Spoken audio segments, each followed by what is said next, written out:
Halo guys, kembali lagi dengan saya Yuni Marbun. Pada kesempatan kali ini saya akan menjelaskan secara garis besar beberapa teori belajar yang penting dalam dunia pendidikan. Nah, apa saja? Mari kita bahas yang pertama. Yang pertama yaitu teori behaviorisme.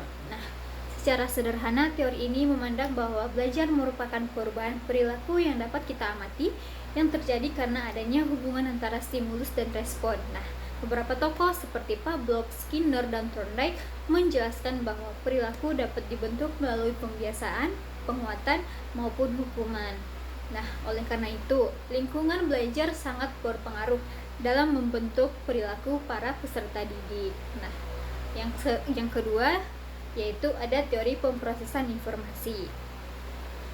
Teori ini melihat belajar sebagai proses mental dalam mengolah informasi. Nah, di mana informasi yang diterima atau kita terima melalui indera akan diproses lebih dahulu di dalam memori jangka pendek yang kemudian nantinya disimpan dalam memori jangka panjang. Nah, dengan demikian perhatian, pengulangan, serta penyampaian materi menjadi proses penting dalam menentukan keberhasilan suatu proses belajar mengajar. Nah, yang ketiga ada teori pembelajaran bermakna. Nah, apa sih teori ini? Nah, teori ini menekankan bahwa belajar akan lebih efektif apabila informasi baru dikaitkan dengan pengetahuan yang mungkin sudah dimiliki dari sebelumnya.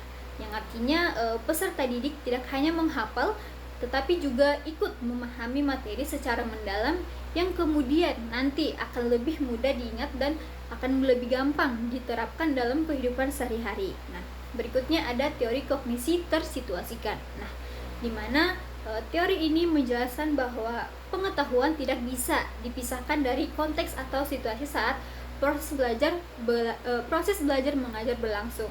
Kenapa? Dengan kata lain, bisa kita sebut pembelajaran akan lebih bermakna jika dikaitkan dengan situasi nyata atau kehidupan kita sehari-hari yang kemudian sehingga peserta didik dapat memahami langsung penerapan dari materi tersebut. Nah, yang selanjutnya ada teori perkembangan kognitif menurut Piaget. Nah, teori ini menjelaskan bahwa kemampuan berpikir manusia berkembang melalui beberapa tahap. Nah, tahap apa saja? Yaitu ada tahap sensorik motor, ada proporsional, ada operasional konkret, dan yang terakhir ada operasional formal. Nah, setiap tahap yang tadi saya sebutkan menunjukkan perbedaan secara berpikir sesuai dengan usia atau tingkat perkembangan para individu. Nah, yang terakhir yang akan kita bahas yaitu teori perkembangan kognitif menurut Branner. Nah, menurut Branner menjelaskan bahwa proses belajar berlangsung melalui 3 tahap.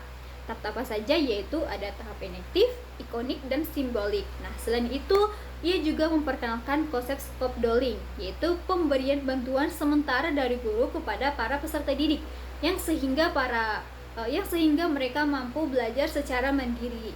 Nah, dapat kita pahami juga bahwa proses belajar tidak hanya berkaitan dengan perubahan perilaku, tetapi juga melibatkan proses mental, pengalaman, serta interaksi dengan lingkungan sekitar. Nah, oleh karena itu, pemahaman terhadap beberapa teori yang sudah saya sebutkan tadi memang sangat penting untuk meningkatkan proses pembelajaran yang efektif dan lebih bermakna ke depannya.